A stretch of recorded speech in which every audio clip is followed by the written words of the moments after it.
Welcome to the AR-15 podcast.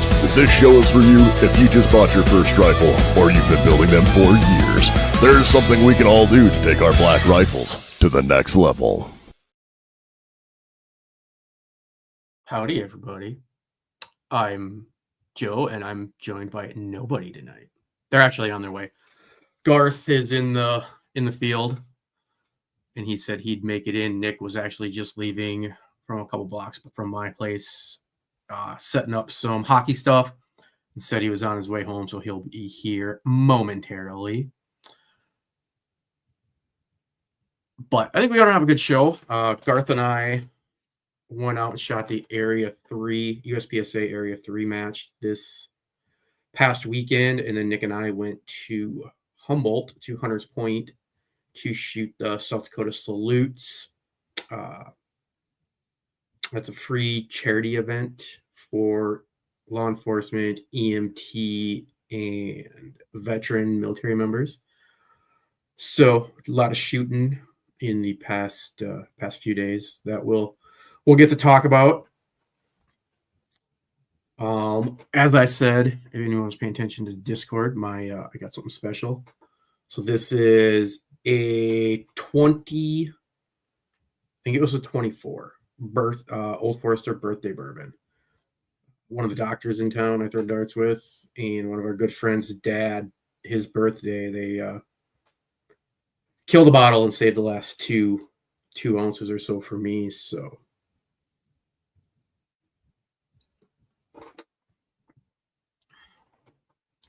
it is a good one, that is for sure. But yeah, back to what we did. Said Garth and I went out to Rapid City. Prairie Thunder. Is it Prairie Thunder? I think so. The club put on the Area 3 match that usually goes on down at Heartland in Grand Island. It was the christening, for the most part, of the new $20 million GF&P built range just north of Rapid City. I know we shot on base 16, so there's at least 16 action bays. I think they said there's three sporting clays. They got bunker trap, shoot up to 1,200 meters. But we were on the North Range and had a good time there. Oh, look, someone's going to join us. Hey, what's up? Yeah, I'm here. Hey. But no, yeah, Nick and I went out there, had a good time shooting. Garth, I should say, went out there, had a good time. I know the second day wasn't as happy with his shooting as the first day. But it was a good time. 2 short days, windy, very windy the first day. And they were having a heck of a time with calibrating steel. Either the wind would blow it over, and then they'd have to tighten it up, and then it wouldn't go down. We'd call for calibration. Shooters usually win the calibration, but with 16 stages, and it's going on I know at least 3, if not 4 of the stages, we're continuously on the radio calling for calibration. And only one calibration gun, one calibration shooter, who at one point said he was over 100 rounds in.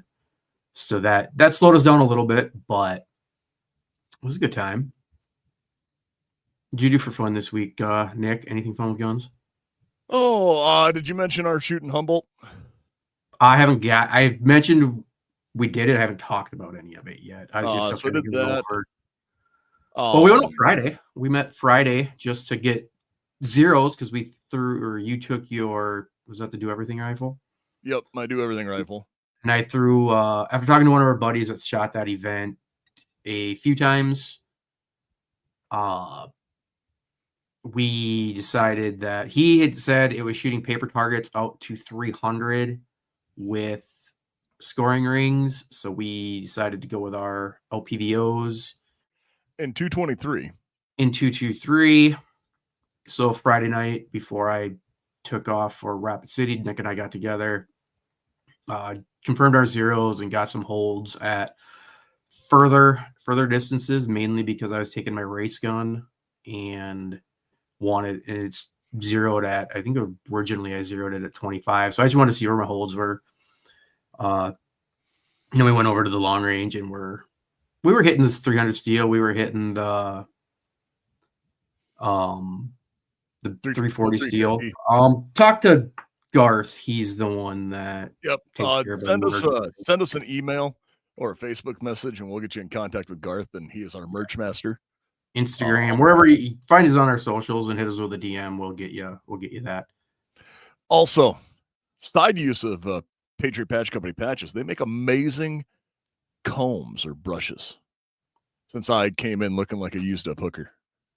But yeah, that's why I wear a hat, so I don't have to worry about what my hair looks like. But no, so then Nick and I, we got some shooting in on Friday. He left. I haven't shot but one match, and our training class that we did in between the Minnesota sectional and Area 3. So I did run a few just some speed runs, mag dump type things, get my trigger finger moving and just get used to a little bit of transitioning. Well, and if you looked at Instagram or the Space book, I don't believe I put it on a YouTube short. I also, before we went out and did R0, I took the high point carbine out and did some dot drills and just run with that, getting a little bit more time behind that gun. Familiar with it. That's the first major shooting you've done since since our class, and you cleaned it. I know you test fired it a little bit after you cleaned it. Yep. So after I removed all the packing grease, and did things that you should have done when you started, I went out and did a mag dump with it, just like, hey, just to make sure everything ran. And I got back out and started running it, doing some drills with it. And, I was like, all right, we're just going to do a dot torture drill. There's a lot of stuff in a dot torture drill that you can do. And if anybody hasn't looked at doing dot torture drills themselves, highly recommend them. They're kind of a one box workout and work on a variety of things.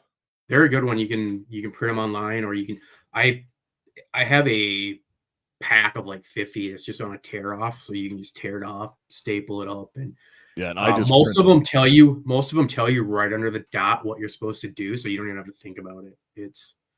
It dumbs it down really well for those of us that are dummies. Yeah, don't want to look at it or think about it. So yeah, the dot torture is a really good drill, especially if you're on your own, especially if you're limited on ammo, because it's usually about a 50 round. Yep, about 50 rounds. That's why I call it a one box workout. Yeah, and you can do it if you're short on time. It's just a good quick. You don't have to think. You just run through that, and you can keep score on a lot of them just to see how well you progress throughout your training life. And if you get where you're clearing the dot torture at with a handgun 5 yards, and I even said with the carbine start at 7. And if you're clearing it, not making any mistakes, then add 5 yards. So Eric, I know that we mentioned this earlier. Where do we get the hats? Send us a message on socials, and we will get a hold of you. Garth is our merch master. Yeah, he just, I think, finished up a deal. I don't know if he was waiting on hats to come in, so I don't know how many he's got at this time, but he is the guy that will get in contact with you, get your address, get the payment set up, and then get it in the mail, hopefully with nothing else crazy. But yeah. And I apologize for being late. I was setting up hockey rinks. So the things we do for kids, right? Yeah. So you want to jump into our part, and then if Garth makes it, we'll switch back to the Area 3 stuff? Yeah. So we were talking about shooting that Humboldt match. When we showed up, it was I hesitate to call it a match. It was a lot of fun. It's just a charity event. Oh, yeah, it's not a match. There's bragging rights maybe on the line, but it's free. All you supply your firearm. It's free. They provide the ammo. Yeah. as I said, it's free to the point. All you got to do is get there with a firearm, and they will supply the ammo. We were originally signed up to shoot the sporting clays in the morning.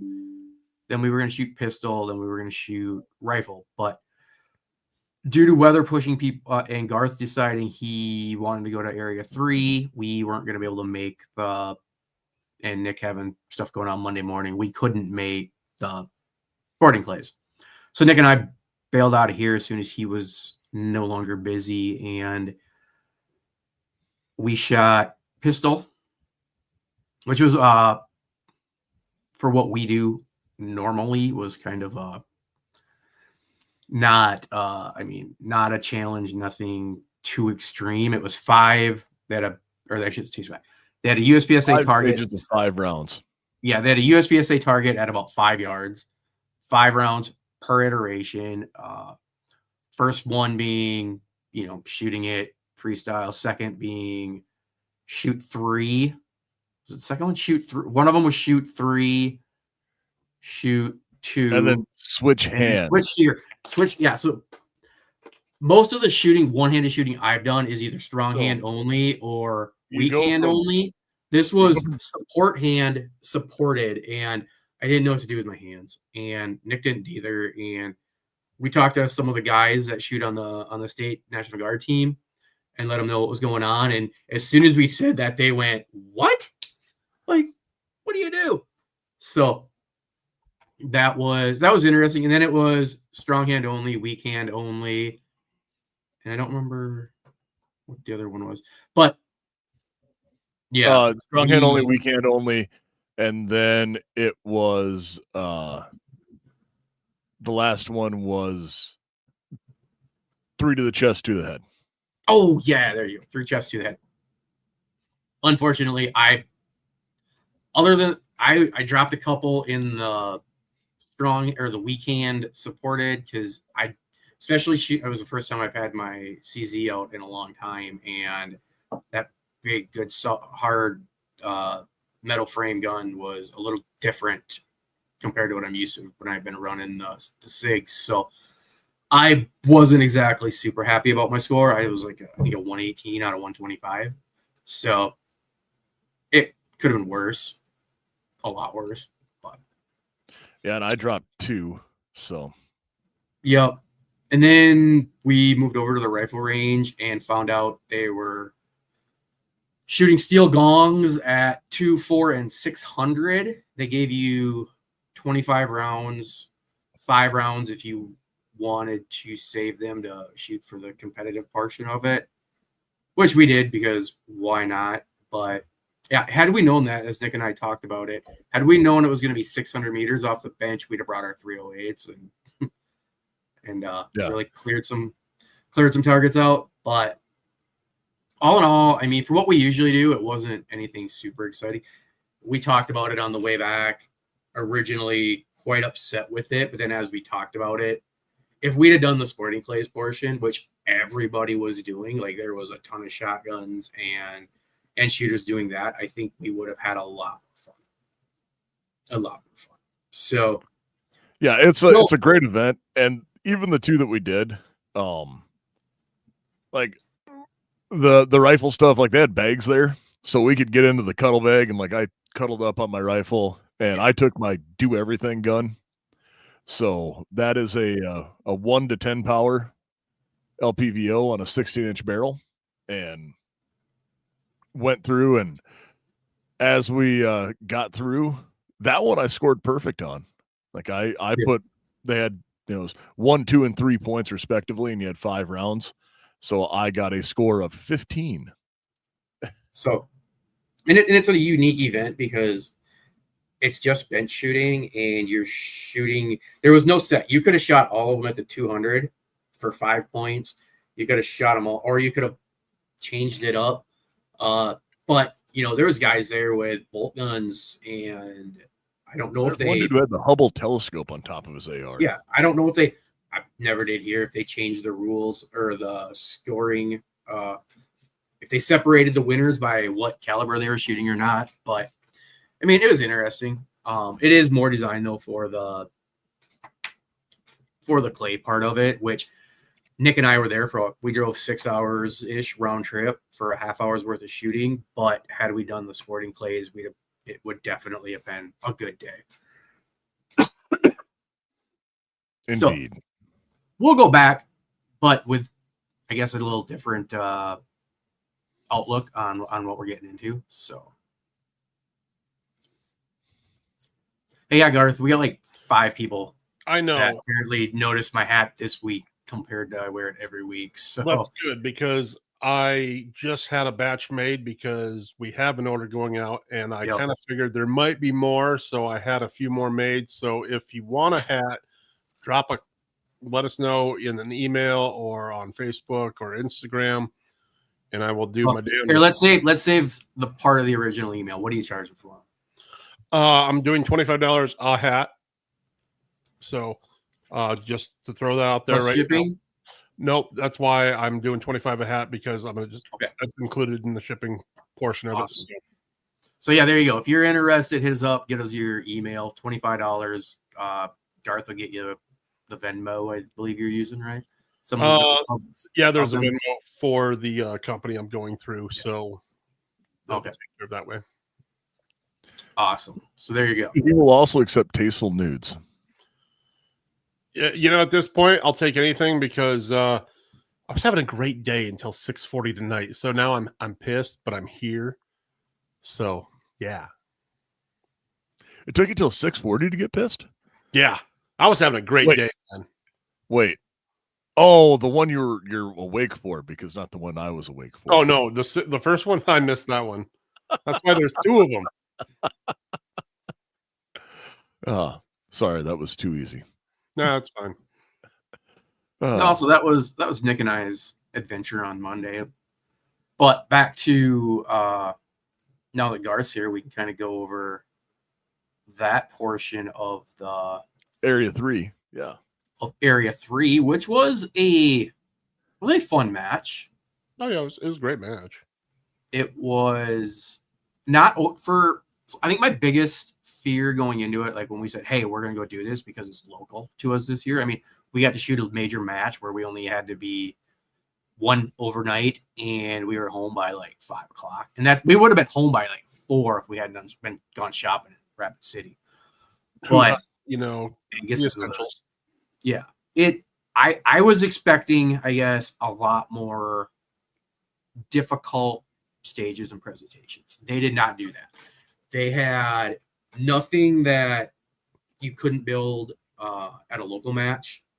Nothing that was extremely difficult, and just a lot of variety in your presentations and stages. Some stages were long courses, 35, 40 seconds for 28, 30 rounds. And then there were some that were 6-second stages, and they were a good variety and a good, also you still get a good barometer of where we actually maybe exist in the realm of competition in USPSA shooting. No, I agree with Joe. I mean, nothing was overly complicated, so it wasn't these elaborate stages with these specialty attractions and stuff like that. There was a door, but that's not a big deal. I love when people add doors into their stages, but it was it was pretty straightforward stuff. Actually, the wind is what really made the competition rough because it kept blowing targets over, and it was the steel, not the paper, for whatever reason, kept falling. So as far as that stuff goes, though, I mean, I wish I would have done things differently. I still have the optic on I used for zombies, and that really set me back in a lot of ways because I was running the Swampbox blade, and I will never talk crap about it. It wasn't the optic's fault. It was definitely mine because everything was so close. I kept I kept going to which dot I was going to use in my BDC of my Swampbox, and so that was on me, not the optic. Had I had more time to prep for it, maybe I would have thrown the Gideon on because that big triangle, it would have been a lot better just for me, so I wouldn't have to focus on 3 dots. It would have just been 1, or maybe I would have ran a red dot. I don't know. There's a whole bunch of different things. The gun itself, maybe I would have maybe it's time to build something. Maybe it's time to buy something different. I really like my Black Rain. It's a great gun. It's not a competition PCC. So there's that thought. And then it just comes down to, again, how you're going to attack targets. Because Joe sent me a video, and it's the first one I've watched since we got home. I recorded everything with a hat cam. But man, I thought I cleared that stage awesome. And it was the first stage of Sunday morning. Came out, ran like a 17-second on a 21-round stage of fire. Everyone's high-fiving me. Yeah, dude, great stage, awesome job. And then I watch a grandmaster go up there and shoot a 14-second time. And then I watch a 19-year-old girl with a knee that was bummed go up and run it in like 12 seconds. And I went, holy crap. And they all looked at me and went, yeah, your stage, yeah, not really that good anymore. So I'm like, yeah, thanks, guys. Really, really appreciate that. But I mean, it's true. There's one thing to get smoked by the grandmaster, but then to get beat by the girl who's having knee surgery on Tuesday, and this is Sunday. Yeah. They're massaging her knee the whole time, and you're still watching her just clear targets. You're like, dude, I gotta get back in shape or something. Because why am I so fat? I felt good about almost all of my runs. There was one or two where I was like, that got a little jerky on me. I didn't like it. It was reflective in a sub 4 hit factor, though. If you weren't high 4s and 5s or higher, you were getting left in the dust. And I found that out after looking at the results Sunday afternoon. But I went into the whole shoot the exact opposite of how I went in or how I shot the Minnesota sectional, which was I thought fast, but extremely accurate. I had 90 A's, I think it was, or 190 A's and like 10 B or 10 Charlies. And I told myself I was going to move faster and just shoot right off the bat. I had a ton of deltas, not a ton, but more than usual. And I'm like, okay, that's fine. I know what I'm pushing myself. This is what I want to see happen. Okay. And then I get to a memory stage, and completely forget to shoot, or I didn't even forget to shoot a target. I didn't realize the target was there, and took an FTA there. Garth did the same thing on probably the same target, and definitely on the same stage. Yep. But yeah, I shot. The scores were coming back. I was running faster, but I wasn't running as clean, and the hit factors were basically the same as they were over in Minnesota. I had one mic on the weekend, no shoots, which is good. No foot faults, although I was pretty sure that as I moved out of that door, the Deadwood brothel door, that I was over and no one called anything. So I must have just been paranoid about it. But like Garth's saying, knowing what you're getting into and having the equipment for it is important. I don't know the exact measurements, but I don't think we had a target over 30 yards. No, we had one, and that was it. And that was on just one. It was that cross one on that the second stage. Yeah. When you came back and shot all the way across. Yeah. Yep. And that's where you're saying, like, you didn't need anything but one dot. You didn't have to worry about using your dots or your compensator dots for those longer shots. Mm-hmm. And without the training and doing it all the time, your eyes didn't know where to go. Exactly. And that's just, it's something you learn by doing this stuff. And that's part of the reason why it's so important to get out and run your equipment and run it at the various distances and kind of change things up. And that's part of the reason why I'm a fan of holds, like a single dot and knowing where to hold instead of running a BDC and relying on that. Yep. And relying on that. Yeah, of course, because instead of focusing on the target, you're focusing on your BDC of where to find it in the target. And then, it just. Yeah. And you got to slow down to think. You've got to slow down to think where which target are you on, or which dot are you on? Where are you putting that, as opposed to, okay, I know at this dead level, I aim for the neck and I'm going to have A zones, or, You know, Exactly. Not thinking is great because like not thinking is good for like, you know, someone like me who's essentially one step above an orangutan with a rifle. And you know, it's like, hey, this is great. Like, you know, buzzer goes beep and my brain goes poo over there. And you know, it's but you know what we don't have to think a lot about, and that's VZ grips, because we know the unique features of VZ grips are machined from a solid block of G10, and G10 is great because it's durable and doesn't get slippery when covered in mud, blood, or sweat. 17-degree grip angle and a wide variety of textures from mild to extreme, as well as color options and shorty versions are also available. 1911 grips with extreme customizability, standard slim palm cells, sun notches, safety cuts, bottom profiles, and more. More than 25 textures and 27 colors are available. And there's one coupon code that's good for 15% off all handgun and rifle grips, and that code is AR-15 podcast. Maybe it would have helped if I would have had a VZ grip. I didn't have one on this gun I was using, so maybe that was my issue. Yeah, it wasn't raining. You didn't need just anything a little more aggressive, super grippy. But I don't know. The follow-up shots, that's what killed me, man. Because, yeah, I was having A zones, but my second follow-up shot was C, D, miss, no shoot. C's are fine. AC, if you shoot, if you look at a lot of those like good shooters, those ACs are exactly what they're going for. So when you start throwing mics or a lot of deltas, which I had quite a few of, but I was still keeping them on paper, which tells me I can go that fast. I just need to do it more often. In that, I think that accuracy will then come. But you know, the other big thing was walking the stages and getting to see, and again, watching other shooters, like what is their plan.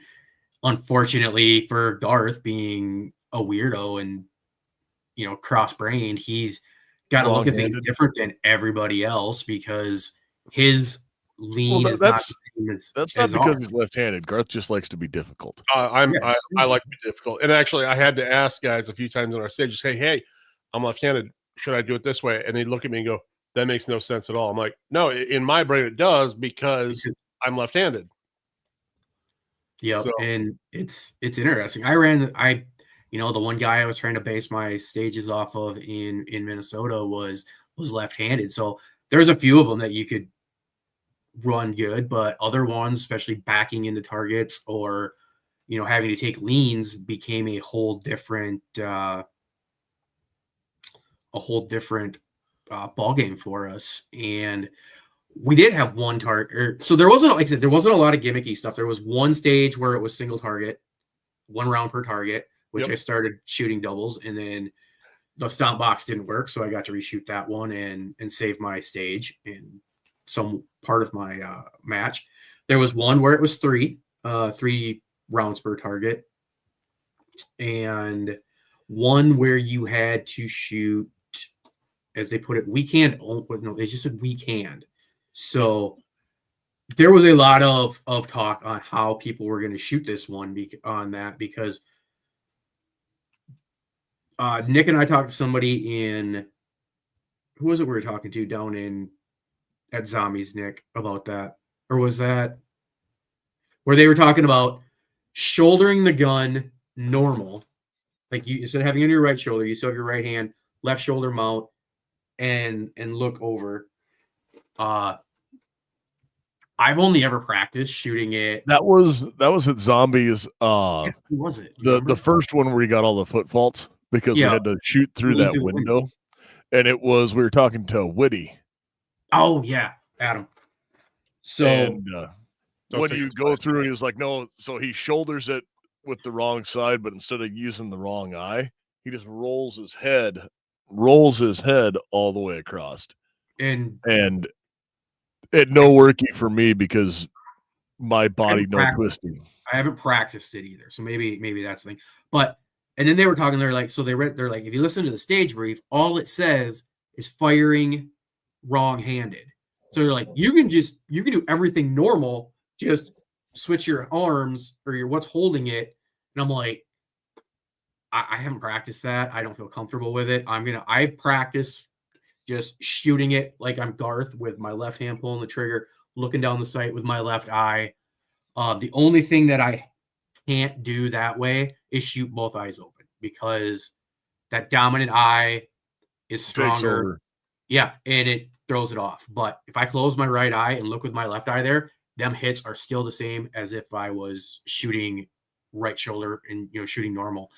And that one got me because there was a swinger on that. It was all like through a port and a swinger. And I sent like 3 at it and didn't have a target picture. And I'm like, no, I got to come back at that and do it right. So that one slowed me down there. But the one stage there was a super they called it the nuclear swinger. I mean, that thing was moving at Mach 2. I don't know how much weight they had on it, but I know I was the only one in our squad that actually got 2 hits on it. I had an Alpha Delta. Everybody else was Alpha Mike, and I think I might have been one of the last shooters on that stage. And they were like, hell yeah. So no, it was fun. We had a good squad of shooters.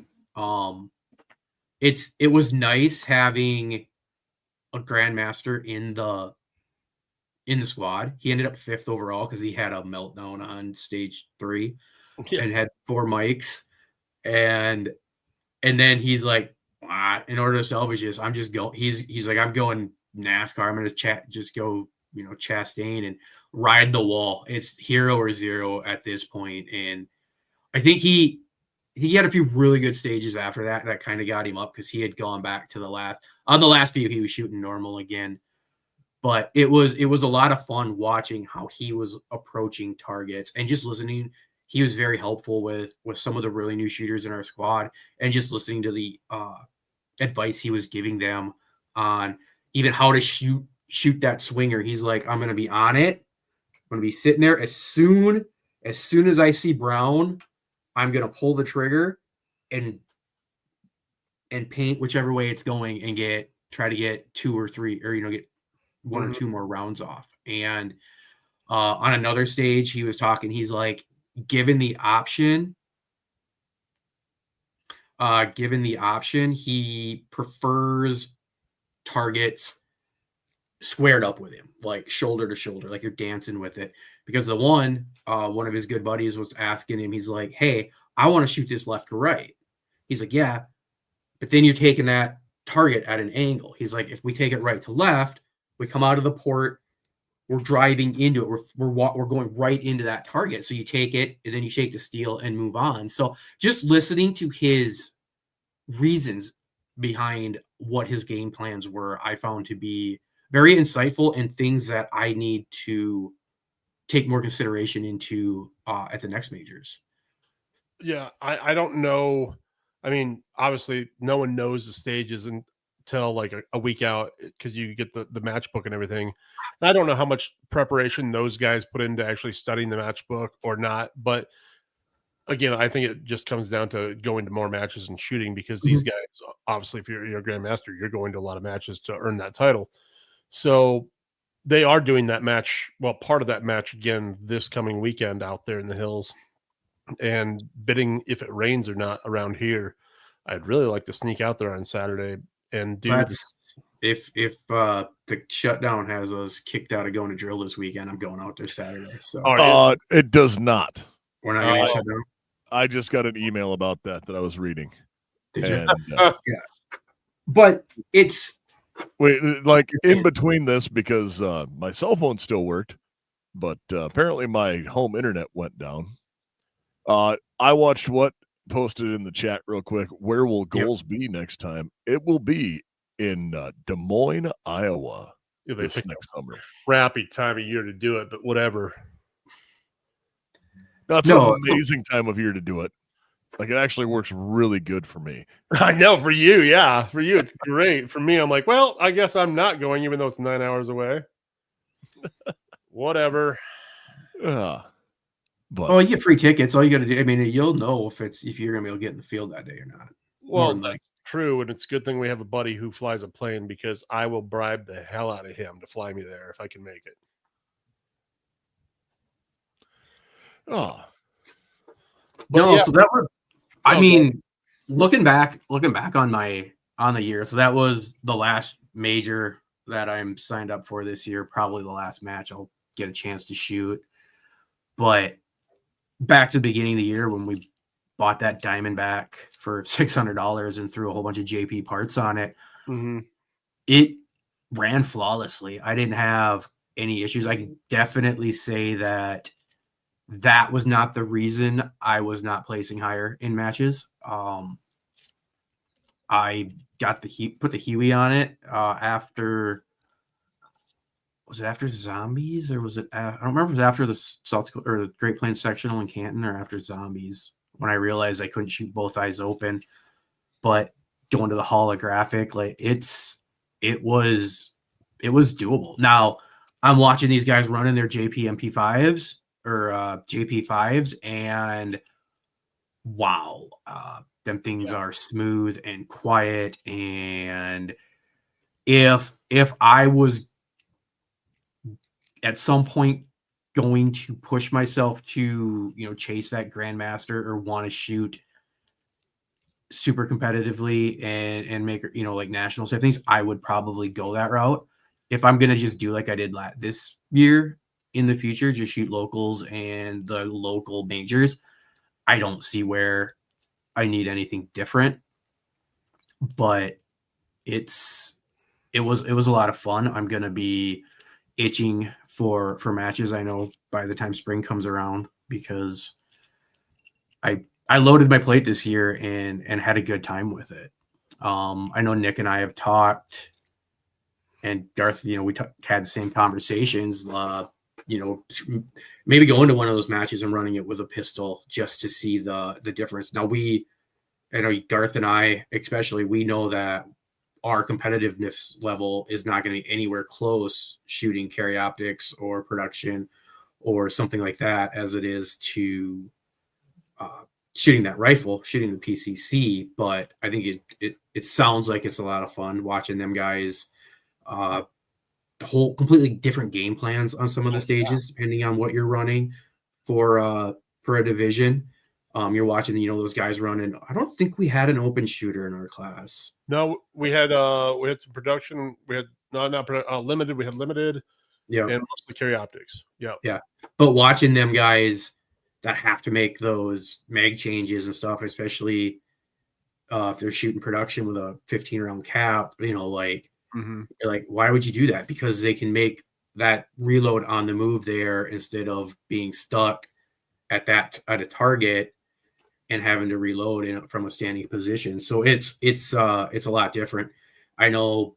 Yeah, I've got 4 60-round mags. There's no way I'm running out unless there's a 30-round steel type stage where I can't hit anything. But if you haven't tried shooting competitively, all I can say is go try it, because it's a blast. You're going to meet some great people. We had a kid we saw him shoot probably one of his first matches when we were out in Spearfish this spring. Yep. And watching him from the first stage on Friday to the last stage that he shot, just watching him get better.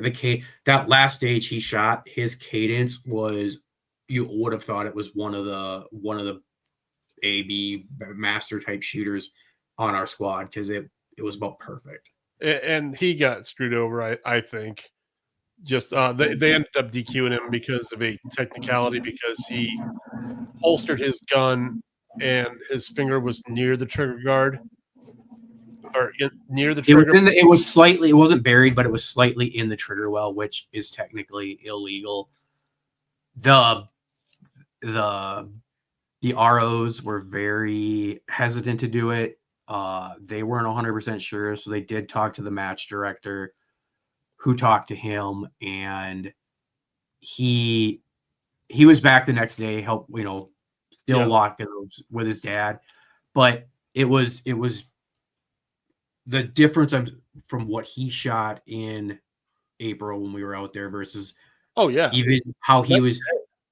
You could see his confidence growing, because I was nervous as hell going into a big match like that. My number one goal is do not get your stupid self DQ'd, and we've gotten, there's times where you just get complacent and do stuff that you do at home and don't realize it's an infraction. Oh, 100%. I almost got DQ'd myself. How many times? Oh, at least 3. Yeah. At least 3. One of them was for sure. Well, one of them was I definitely should have went home. Yep. Had You some. should have Another gone one to Dairy Queen. Another one was I close. was going to Dairy Queen. Yeah, 100%. Yeah, no, he should have. I know. I admit it too. And the guy actually was our grandmaster, who was at RO as well. He goes, "Hey man, I just saw what you did there. If I was an RO, I'd DQ you right now." I'm like, "Oh yeah, dude, that's 100% on me, and I would have no problem with it." And because that was legit. Like that was an infraction. Yeah, it was 100% infraction. And one of the guys who was there of the match was standing right next to me, and he claims he didn't see it. And if he didn't, he's a liar. But I also think there's certain people that will leave that stuff up to the ROs, and that's what you should do. Unless somebody legitimately turns around and flags everybody in the squad with a hot gun, which they're not gonna miss. But even I'm not gonna drop even your first stage where there was someone say you should have been DQ'd right there.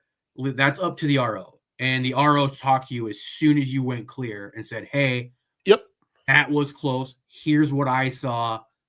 Be cognizant of it." And you are, because that was your biggest fear on the way out there because of your left-handedness and how I have to move in stages. And to premise what happened here, I have that record grip on my PCC.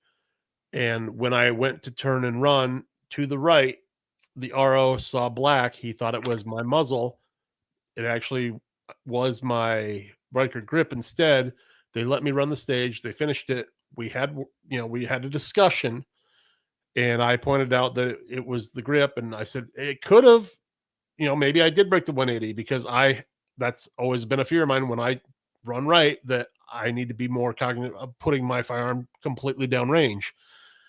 And he let me go, first stage, like I said. So super nice people. Again, they're not out to screw anyone. The ROs aren't. There was one guy that might have been. I'm pretty sure he was, but but so Paul Guy Dave here. It wasn't the spectator. It was the one other guy that. Paul Guy Dave asked if anyone has shot PRS or NRL Hunter. Those are the only matches local to him, and he's yet to partake. And I have shot PRS matches in the past. I've only really shot one true PRS match, and when I did that, I shot in the gas gun category, and I was woefully overmatched. It was one of my, I think I'd shot maybe 1 or 2 3 guns at a USPSA match, and I decided to try my hand at this one, and I did not come in last, which was a boon to me, but it was a lot of fun. I built a gun specifically to shoot that match locally, and they canceled it the next year. I have not shot high power. I have shot NRL 22 when they first came to town. I shot a couple matches. The problem was then it ended up being on the weekends of our action matches, and I'd rather shoot those. But NRL 22 or Pro Series 22 that they have here in town now, it is I had a lot of fun the couple matches I shot, and it will humble you. I mean, they're shooting 300-400 yards with their 22s, but even that's got into a money game of who's willing to pay the most amount of money and build your gun. And then they're calling ammo companies and they're buying lots of ammo, or they're testing lots of ammo, finding out which one their gun likes, and then buying that entire lot so that they have that consistency.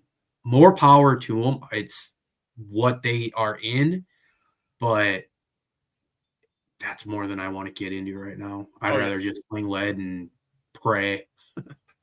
No, I'd love to do one of the 22 matches down in Pier, but I have $500 into my 22, and I'm not going to have any more. And that's with the gun and scope included. So that's just. I got the MK3, Savage MK3.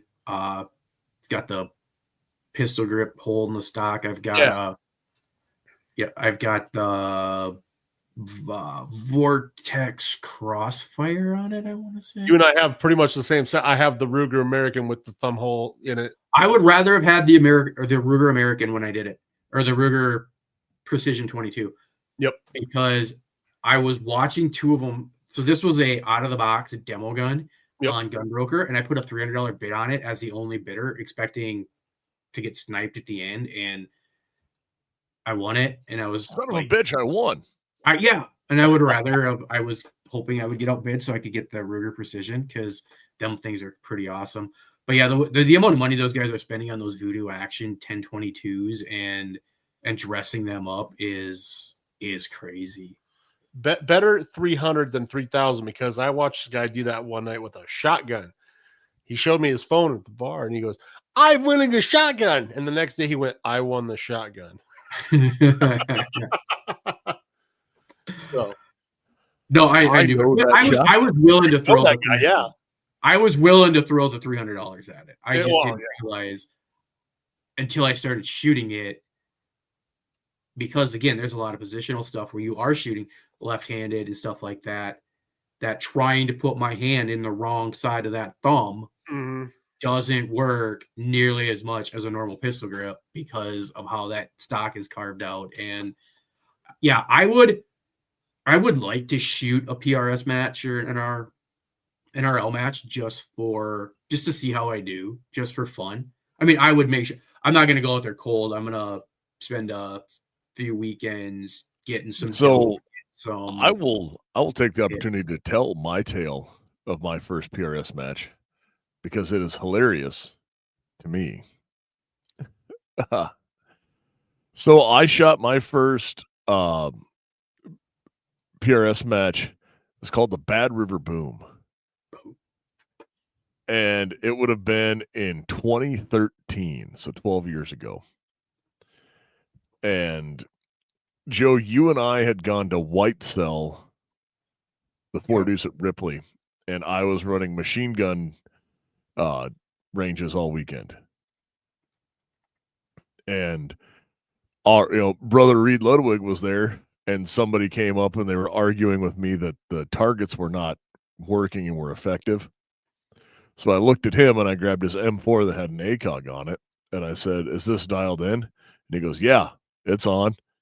And I pulled up and I shot an 800-meter machine gun target, like just standing, and dropped it. Now on the inside, I couldn't be like, "Oh, did you guys just see that?" I had to be told you it was working. That was on purpose. And, I knew what I was doing there. Yeah. And then set it down. And then I proceeded to do it like 3 or 4 more times throughout the weekend, as like demonstrating that, yes, these targets did work, shooting at these 600 and 800 meter targets. Also proving you could do that with a 400 meter or with an M4. Yeah. Now, mind you, a 600 and 800 meter machine gun target is a double silhouette or a Garth. Is a 36-inch silhouette, but there are 4 of them stapled together. So it's 18 inches times 4 is how wide this is. You're essentially shooting at a 4x4 sheet of plywood. So I'm whacking these and I'm like, "Oh man, this is awesome." Yeah, all day long. Too easy. I'm cocky. I know what I'm doing. And came home, and at the gun shop, they had a flyer for the Bad River Boom. And they said a special gas gun division. And the special gas gun division went to 750 yards is what they said it was going to go to. And I went, too easy. I was doing that all weekend. And I signed up for it on the spot. And another buddy of ours went, "Hey, man, so you're going to shoot, like, what are you going to shoot?" I'm like, "Oh, I'm going to shoot the gas gun side." It's like, "All right, you want to borrow one of my scopes?" I said, "What? No, we're fine." Because I have this brand new Vortex Viper PST 1-to-4 power. that I have on this because, like, an ACOG is 3.5 power, and this is 4. And all weekend long I was doing this, so I'm good to go. You know, like, don't worry. And they're like, all right, like they said, somebody asked if we could shoot it with iron sights, and we thought that might have been you. I was like, I mean, yeah, but I said, no, I will go out here. So I went out and shot this match. And I pulled up and I shut the old rod knocking diesel off and flipped up the back seat and grabbed the rifle out from underneath of it I had hand loaded some ammunition and had zeroed it with it, some 75 grainers. So I was a little bit better prepared than I may let on of like, oh yeah, we're doing this, but I'd zeroed 175 grain ammo and got speed off of it so I could run it through the calculator and went, all right, we're good to go. And I jumped out with my rifle, which was a 20-inch AR with collapsible stock and a 1-to-4 power optic on it. And I set it down on the ground next to a dude who had just picked up an Accuracy International with a Night Force.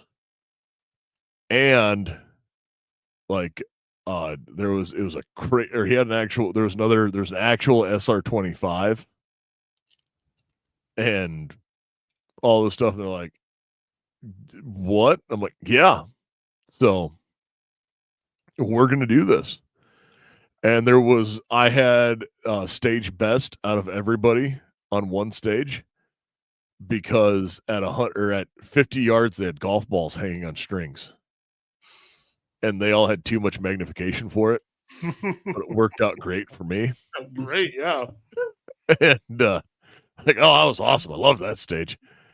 And then I went 10 for 10 on the final stage. I got 10 hits. And they counted them even though they shouldn't have because I didn't shoot the rest of the targets. But they had a full-size USPSA silhouette at 847 yards. Nice. And I was like, all right, I know how tall that is-ish. I'm going to hold here and pray. And pulled the first shot and got an impact and went, okay, I know where that's at. And then shot 10 more times at it and rang it every time. Like, we're going to give you credit because I was just impressive.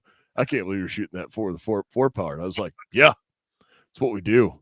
and then that was my first PRS match. I shot it with a 4-power optic. So I'm not going into this summer, going into this competition season up here in South Dakota.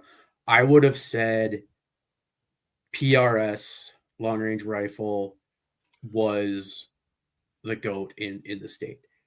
Seeing how many people were starting to show up at the local matches out in Spearfish and the first one they did in Rapid, they had like 70 shooters, 60 to 70 shooters. That is extreme for a local action pistol match. Well, I think they said 72 showed up for the first weekend in Rapid City. That's outstanding. Yeah. So I don't know that, but I do know that when it comes down to filling major matches with prize tables and cash prizes, PRS wins in the state big time. My biggest gripe on that is I wish there was a hunter class, not just a hunter shoot, but a hunter class where I can show up with my 223 AR-15 with maybe nothing more than a 3x9, something that I would actively take coyote hunting and compete that way. With, I wish there was a class that even the production class, Nick and I shot Kelty's gun they're trying to get into production. It's a $3,000 gun. That is way too high of a floor to begin something. I have to mention this. Dr. Scary Guy asked, is Dasher the less offensive name for the gay tiger? And the answer to that is no. 6mm Dasher is different than 6 GT. 6 GT is 6 gay tiger. Or that's all like, I say is about that the that. same thing they're talking about? No, they're talking about another one. No, they're talking about. Never mind. I didn't hear this. Well, The chat's doing chat things, guys. yeah, So, Yeah, that's what I was saying. They're talking about gay tigers, and they were talking about Mike. I thought it was the same guy. no, oh, that's funny. Is Mike's not even in the chat? It doesn't even show up, does he? no, generally not. Just yeah. But No. no, they're good guys. But realistically, though, like this year was the year I thought we were going to do something special and get better because we all went into zombies and we shot fairly well. And then I don't know if I just fell apart or what. Maybe it was just because I was building my range instead of actually focusing on shooting instead. But man, I went downhill, and the consistency is a real thing. If you're not on the range consistently, don't expect to shoot as good as you did 4 months ago if you didn't participate in training and exercises and everything like that. So we can't stress enough. Training is key. Oh, 1,000%. You need to get out there and do the training. And like I slacked off even a little bit in the last month or two where I was going out every Friday and shooting, and kind of slacked off a little bit. And now I'm starting to get back into that. But having that training, so you're running your equipment, you're getting those reps in, you're doing the things to make sure that you're staying up. That's great because not only are you getting used to your pistol, you're also getting used to your equipment. And if you're in need of reliable custom Kydex holster, then Klecker Tactical is your one-stop shop. Using premium USA source material, Klecker Tactical will build you a holster in a variety of styles along with light and laser options. Whether you're in law enforcement, a competitive shooter, or an everyday gun enthusiast, trust that Klecker Tactical will provide every firearm owner has access to top-tier personalized holsters, as well as quality custom products you can't find anywhere else. Use code AR-15 podcast and take 10% off at kleckertactical.com. Man, I knew it was coming, but honestly, it sounded like an ED ad right off the bat. Are you having performance issues? No, and like Garth saying, Are you, Garth? No. Did you have performance issues? Well, first of all, you have to have something to perform with, and that's not me. So I was talking about your pistol. yeah, I know you have to have PCC. See, bang bang. No, but like Garth was saying, he didn't get out and do a whole lot of shooting between the zombie match and Area 3. My first major of the year was in Canton, and I think I shot close to twice a week after that up until the Minnesota sectional. And I saw the improvements for myself. Having a training plan is important, as well as just going to the range. And if you're on Discord right now, the cards, which ones are they, Nick? Drill index, are something like that is huge. Or just having a plan on what you're going to do when you get there. Don't just go out there and fling lead. You got to have a training plan to get better.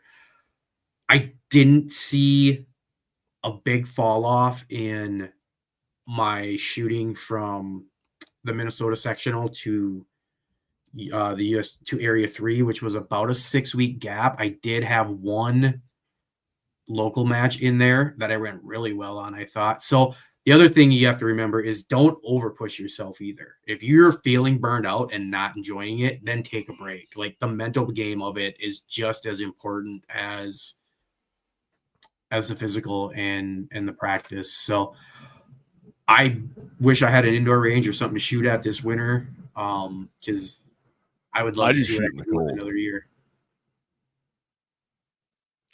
I just shoot in the cold. Oh, but no, yeah, I'm gonna get the shipping container. That's gonna happen this year yet. So now we don't have to shoot in the cold. It's kind of hard to move. It's hard to move left and right in a shipping container. There's doors. Hey, I saw one on Facebook. Wow, what are you talking about? What? A shipping container. Oh, I'm sorry. I looked at this and I saw clutches, and I'm like, what? Yeah, I was following the chat too, so I was lost for a minute. Oh, well, you said you're getting a shipping container. Oh, no, I am for the range, and it's gonna have swing doors, so we can open it up all the way, so you can go left to right for 40 feet. No, another option that you should really consider, which they don't have a rifle option yet, but I can say that this does pay off in dividends. Is the Ace VR? So we're watching the Connors. I think it was last night or the night before, and there's one episode where Dan's got him and his girlfriend or wife have the Ace VR or the headset for whatever reason in the show. And I told Jess that's what I wanted for Christmas, and she said no. So I got to buy my own. But I definitely want to get one, especially if that rifle comes out. Yeah, if the rifle comes out. I mean, I would like it. I haven't used it yet this summer because it's not enough time in the day to do stuff like that. But I need this winter. I'm going to use it. Right now, they have the funnest series I've ever shot this week. It is the John Wick series. Ooh. So, like, it actually plays John Wick music from the movie. Really? And, like, as you go through, you have to move through, and it's got targets set up that are shooting scenes from the movie. Well, then I better charge mine first and then get up on there. Yeah, that's a blast, and that has been a lot of fun. But no, that's an option when it gets cold out. I just shoot in the cold. I know that. Yeah, but your shooting in the cold is different because you go out there on like Friday afternoons when it is a little warmer. Especially because I only have Saturdays and Sundays, half of which are taken up by wrestling. I can't get out there as much as you can. But. Yeah. I 100% go out Fridays in the afternoon. I'm like, all right, yeah, I'm going to go out here and go to blasting. And that helps me because I make myself go out and do it. And that is helpful. But I'm going to need to at least take my pistols to drill with me and shoot at the ranges in Sioux Falls just to get that trigger time. That'll help. Yeah. I just have to, I just force myself to do it. And I know that next week, Joe and I are going to be doing some training and getting a lot of trigger time in. So that will be fun. Yeah. I just got 12 magazines. I'm going to take full 12 full with me. You got the window ones, right? What? You got the window ones? No, I went without them because when I remembered that the mag pods have come in groups of 3. So instead of ordering 9 or 12, I went with 12 of the mag pods and then ordered 12 of the mags. So I went back to because remember we were talking about it. I said it was like 2 free ones was the difference at that price range. It is. So no, I went with the include or them. So that's what I'll be doing all week during meetings is loading magazines before me and Nick take off on Friday.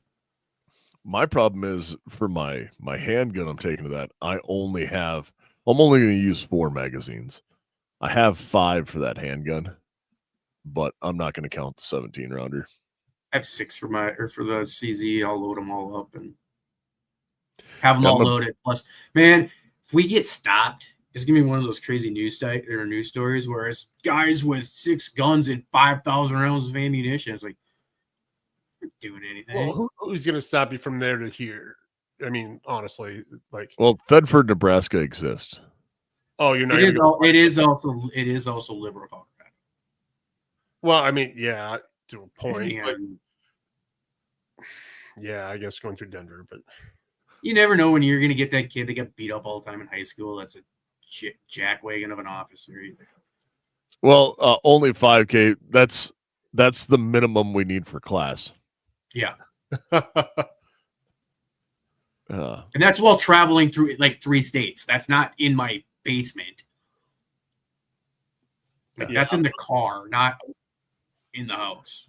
And of that, we're gonna have like, oh, you mean that stuff over there? Yeah, we'll just pull that right. We're gonna have close to 30 loaded magazines, which aren't a bad thing. When they say loaded for bear,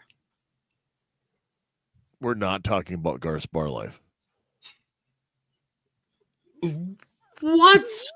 No, I saw him walk away from one on Saturday night.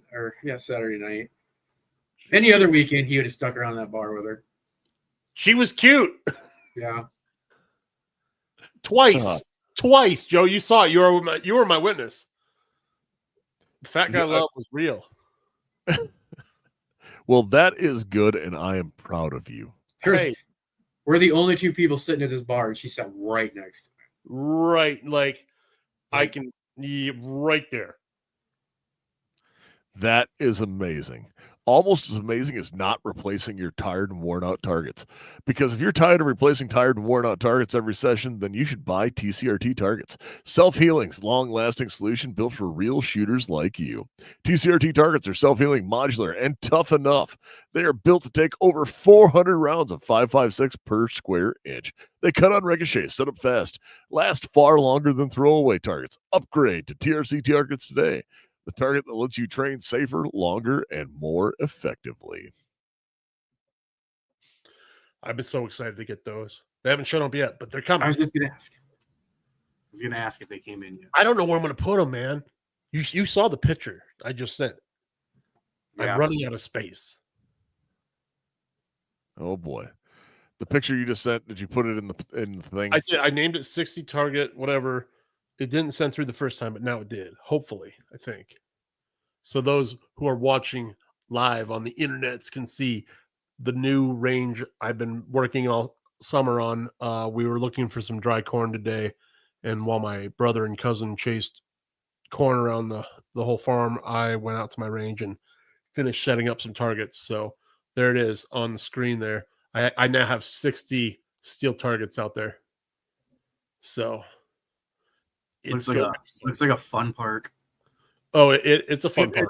You know what it reminds me of is the old galleries. Yeah, Yeah. 100%. Like the one that shields, you put your corn and shoot the different thing. Oh, Yep. the laser one. And the 15 yard. So the swingers there, the square swingers, and then the whole row up there is between 12 and 15 yards. So we can definitely do some showdowns, some racing between two shooters there. Yeah, it's going to be fun. I like to play. So party on, Wayne. Party on. I love that shirt. It's my favorite shirt. No one knows how to react when I have it on. Party on. Like, party on, Garth. I'm like, thank you. And then they go, wait, what? Party on, Wayne. Party on, Garth. Yeah, it's so great. Well, guys, do you have anything else? I know that we did not touch on end of season maintenance, and that might just get bumped to next week. That's fair. That works. I hope I can make it. We hope you can too. I might be late. I might be on time. I probably won't be on time. Well, Garth, you missed it because I was actually late tonight. Yeah, I went live by myself. I saw that. I went back to the comments. I was reading from the top, and I was like, wow, that's cool. Yeah, I talked to Joe, and I came flying in, and I know how long it takes to get from my house to your house. I don't do Milo. Like, no, he's not making it. I'm like, it's close. I also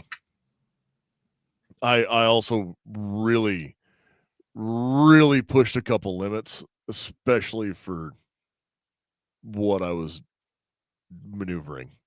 Well, hey, just because of Dirt Racer, hey, do you guys have Patriot Patch? PatriotPatch.co, because you get the Patch of the Month Club for $20, I believe is the price now, right? So if you do the Patch of the Month Club, you get a patch every month, like the one Nick has on screen right now.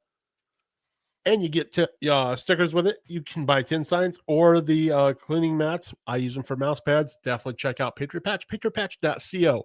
Drink, Dirt Racer.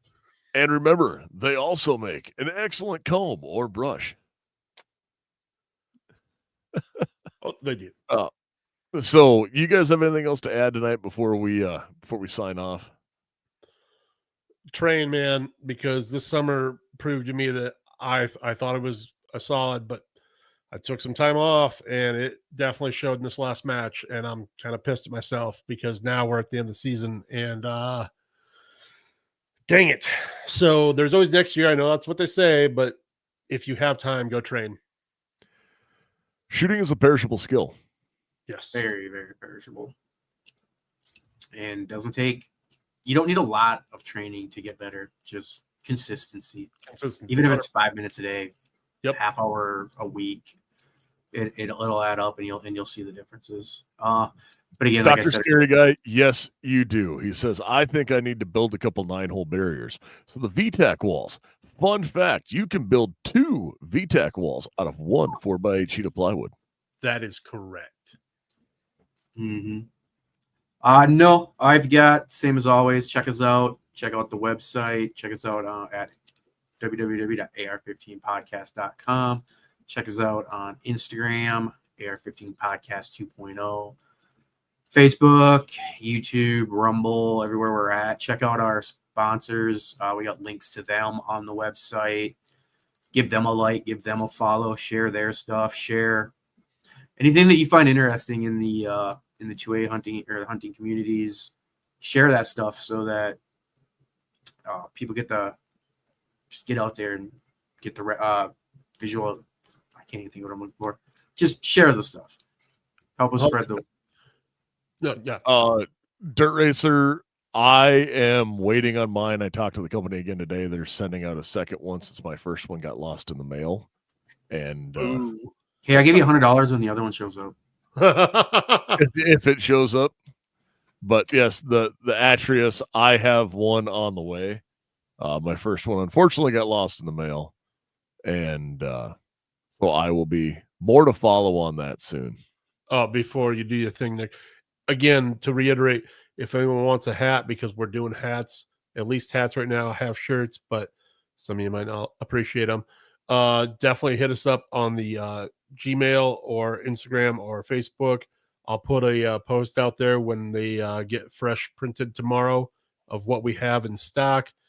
$25 a hat, and I'll be more than happy to send one out to you guys. Are they the same as these ones?